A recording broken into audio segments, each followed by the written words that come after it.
नमस्कार दोस्तों, स्वागत है आप सभी का यूट्यूब मंच पर। तो क्या अब अंध भक्तों के नए नवेले ताव भी अपना सिर पकड़ने लगे हैं? क्या आप वो भी पूछ रहे हैं कि मोदी जी ये आपने क्या कर दिया?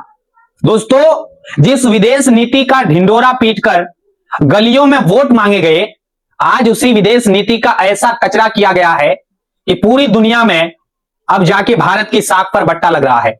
और जानते हैं इस पूरे खेल का केंद्र में कौन है? गृह मंत्री अमित शाह के बेटे जय शाह साहब। आज मैं आपको एक ऐसी खबर का पूरा कच्चा चिट्ठा खोल करके आपके सामने रखूंगा, आपको सुनाऊंगा, जिसमें बीसीसीआई से लेकर भारत सरकार तक सब लपेटे आज जाएंगे भाई साहब मेरे रिपोर्ट के साथ। आप सोचिए, आज भारत और बांग्लादेश के रिश्ते इस वक्त कितने नाजुक मोड़ पर खड़ा है। एक तरफ वहां तख्तापलट हुआ है, शेख हसीना को देश छोड़कर जाना पड़ा है, और दूसरी तरफ हमारे यहां क्या हो रहा है? आईपीएल की टीम कोलकाता नाइट राइडर्स यानी शाहरुख खान की टीम में एक बांग्लादेशी खिलाड़ी को शामिल किया गया था। अब खेल तो खेल होता है ना भाई साहब, मैदान पर तो सिर्फ बल्ला और गेंदें बोलती है, लेकिन नहीं, यहां तो राजनीति की पिच तैयार की गई है। बेमतलब का हंगामा किया गया, फिजूल की नारेबाजी और इतना दबाव बनाया गया कि भाई साहब बीसीसीआई ने शाहरुख खान को मजबूर कर दिया, भाई आप अपनी टीम से इस बांग्लादेशी खिलाड़ी को बाहर निकालिए। अब आप पूछेंगे कि इसमें बुरा क्या है? ये सवाल मन में उठ रहा होगा। बुरा यह है दोस्तों कि इसका जो रिएक्शन आया है, उसने भारत को पाकिस्तान की कतार में खड़ा करने की कोशिश कर दी है। जैसे ही उस खिलाड़ी को ड्रॉप किया गया, बांग्लादेश की सरकार ने तरातर फैसले लेने शुरू कर दिए हैं। पहले तो उन्होंने बांग्लादेश में आईपीएल के बात करें तो भाई साहब टेलीकास्ट पर यानी आईपीएल को दिखाने पर पूरी तरह से पाबंदी लगा दी है, यानी करोड़ों का बिजनेस एक झटके में भारत का खत्म होने वाला है। लेकिन बात यही नहीं रुकती है, आज हम खोलेंगे आपके सामने पूरी चिट्ठी को। अब बांग्लादेश की सरकार यह भी कर रही है कि जो बात करें T20 वर्ल्ड कप इसी साल होने वाले हैं, उसमें वो अपने टीम को भारत नहीं भेजेंगे भाई साहब। आप गहराई समझिए इस बात की। आज तक दुनिया में असुरक्षित होने का ठप्पा सिर्फ पाकिस्तान पर लगता था। हम गर्व से कह पाते थे कि दुनिया की हर टीम भारत में सुरक्षित है, यह क्रिकेट का त्योहार मनाया जाता है। लेकिन आज पहली बार एक पड़ोसी मुल्क ने यह कह दिया कि हम भारत नहीं आएंगे क्योंकि वहां माहौल ठीक नहीं है। क्या हमने अपनी विदेशी नीति को या जो विदेश नीति थी इस स्तर पर ला खड़ा कर दिया है? क्या यही वो विश्व गुरु वाला भारत है जिसका सपना हमें मोदी शाह जी दिखाया करते थे? और इस पूरे तमाशे पर शशि थरूर क्या कर रहे हैं? वही शशि थरूर जिन्हें आजकल बीजेपी वाले भाई साहब बहुत पसंद भी करने लगे हैं, जिन्हें मोदी जी अक्सर विदेशी मेहमानों के सामने बैठाया करते हैं। थरूर साहब कह रहे हैं, highly surprising we have vote this embarrassment open over sales. मतलब इसमें कोई हैरानी की बात नहीं है, ये बात करें तो जिल्लत हमने खुद अपने लिए खरीदी है भाई साहब। सोचिए, जिसे दुनिया विदेश नीति का उस्ताद मानती है वो आज शर्मिंदा है। जब पुतिन आते हैं तो सरकार थरूर को बुलाती है, लेकिन आज थरूर कह रहे हैं कि हमने खुद अपने पैर पर कुल्हाड़ी मारी है। और यह सब क्यों हुआ? सिर्फ इसलिए क्योंकि शाहरुख खान की टीम पर दबाव बनाया था। अब बात करें भाई साहब, इंडिया टुडे की रिपोर्ट तो यहां तक अब कह रही है कि अगर बांग्लादेश ने मना कर दिया तो शायद T20 वर्ल्ड कप भारत से छीनकर किसी दूसरे देश में शिफ्ट करना पड़ेगा। अब मेरा सवाल अमित शाह के बेटे जय शाह से उठ रहा है।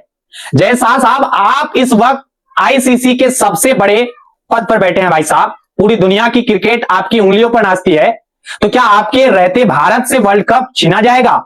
एक तरफ आपके पिता देश में घुसपैठियों के खिलाफ हुंकार भरते हैं और दूसरी तरफ उनके बेटे के कार्यकाल में भारत की मेजबानी पर खतरा मंडरा रहा है। यह रायता जैसे जो फैलाया गया है भाई, इसे सिमेटना आप जय शाह के बस की बात हमें तो नहीं लग रही है। लेकिन दोस्तों, इस कहानी में असली ट्विस्ट तो तब पाखंड यानी हेराफेरी का आया है। अंध भक्तों ने शाहरुख खान को तो खूब ट्रोल किया है, उन पर दबाव बनाया क्योंकि वो खान है। लेकिन क्या आपको पता है कि यही काम मुकेश अंबानी की टीम भी कर रही है? यूएई में एक टूर्नामेंट होता है इंटरनेशनल लीग T20, वहां अंबानी की मुंबई वाली टीम में भी बांग्लादेशी खिलाड़ी खेल रहे हैं। वहां किसी अंध भक्तों के पेट में दर्द नहीं हुआ, वहां किसी ने ट्रोल नहीं किया। क्यों? क्योंकि वहां अंबानी है। क्या देशभक्ति का पैमाना अब इस आधार पर तय होगा कि टीम का मालिक कौन है? शाहरुख खान ने तो अब जाके कह दिया है कि ठीक है भाई, हटा देता हूं खिलाड़ी को, लेकिन नुकसान शाहरुख को नहीं है, ये भी आप समझिए, नुकसान हमारे भारत की साख का हुआ है। अब जरा सरकार की उलझन देखिए, एक तरफ आप जनता को बताते हैं कि बांग्लादेश में हिंदुओं पर अत्याचार हो रहे हैं, शेख हसीना के जाने के बाद वहां सब बिगड़ गया है, ठीक है हम मानते हैं, लेकिन दूसरी तरफ आपकी सरकार क्या कर रही है? हमारे विदेश मंत्री एस जयशंकर खुद मोदी जी का चिट्ठी लेकर बांग्लादेश जाते हैं, वो वहां तारिक रहमान से मिलते भी हैं जो बीएनपी के बड़े नेता हुआ करते हैं। जब बेगम खालिदा जिया का देहांत हुआ तो प्रधानमंत्री मोदी ने 2015 की अपनी मुलाकात को याद किया और जयशंकर को संवेदना जताने भेजा भाई। यानी एक तरफ आप पर्दे के पीछे उनसे दोस्ती गांठने की कोशिश कर रहे हैं, उनके स्टेक होल्डर्स में इन्वेस्ट कर रहे हैं, और दूसरी तरफ घरेलू राजनीति के लिए कुछ फ्रिंज या भाई साहब फ्रिंज एलिमिनेट्स को खुश करने के लिए आप क्रिकेट का इस्तेमाल करने उन्हें नीचा दिखा रहे हैं भाई साहब।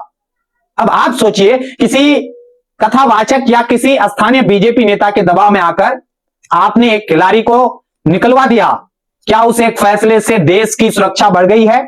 नहीं, बल्कि हुआ ये कि जब जो पाकिस्तान के साथ होता था वो आज हमारे साथ हो रहा है। बीसीसीआई दुनिया की सबसे अमीर संस्था है, आईसीसी में हमारा सिक्का चलता है, लेकिन आज हम एक छोटे से पड़ोसी देश के सामने असहज खड़े हो गए हैं। हम अपने पड़ोसी बदल नहीं सकते दोस्तों, यह कड़वा सच भी है। दोस्तों, वाजपेयी जी हो या फिर मनमोहन सिंह, वो इस महीन रेखा को समझते थे कि विदेश नीति में कब चुप रहना है और कब बोलना है, लेकिन आज तो हर चीजें इन्वेस्ट है। पापा ने वार रुकवा दी जैसे नारों से वोट तो मिले जाते हैं, लेकिन जब सच में कूटनीति की बारी आती है तो हम फेल हो जाते हैं। आज बांग्लादेश की टीम भारत आने से मना कर रही है, और यह तब हो रहा है जब शेख हसीना हमारे ही देश में शरण लेकर बैठी हुई है।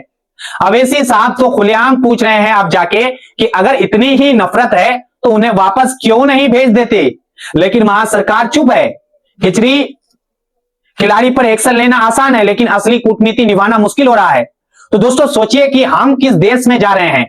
क्या हम अपनी घरेलू नफरत को अंतरराष्ट्रीय मंच पर ले जाकर भारत का गौरव बढ़ा रहे हैं, या उसे मिट्टी में मिला रहे हैं?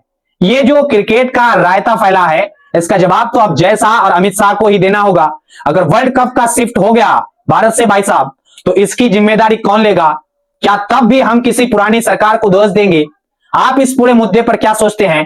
क्या आपको लगता है कि क्रिकेट में राजनीति घुसाकर हमने अपना नुकसान किया है? कमेंट बॉक्स में अपनी राय जरूर दें। इस वीडियो को ज्यादा से ज्यादा शेयर करें ताकि लोग तक सच पहुंचे। चैनल पर जो भी पहली बार आ रहे हैं, चैनल को सब्सक्राइब करें ताकि हमारी आंकड़ा बढ़ सके। जुड़ने के लिए आप सभी का बहुत बहुत धन्यवाद।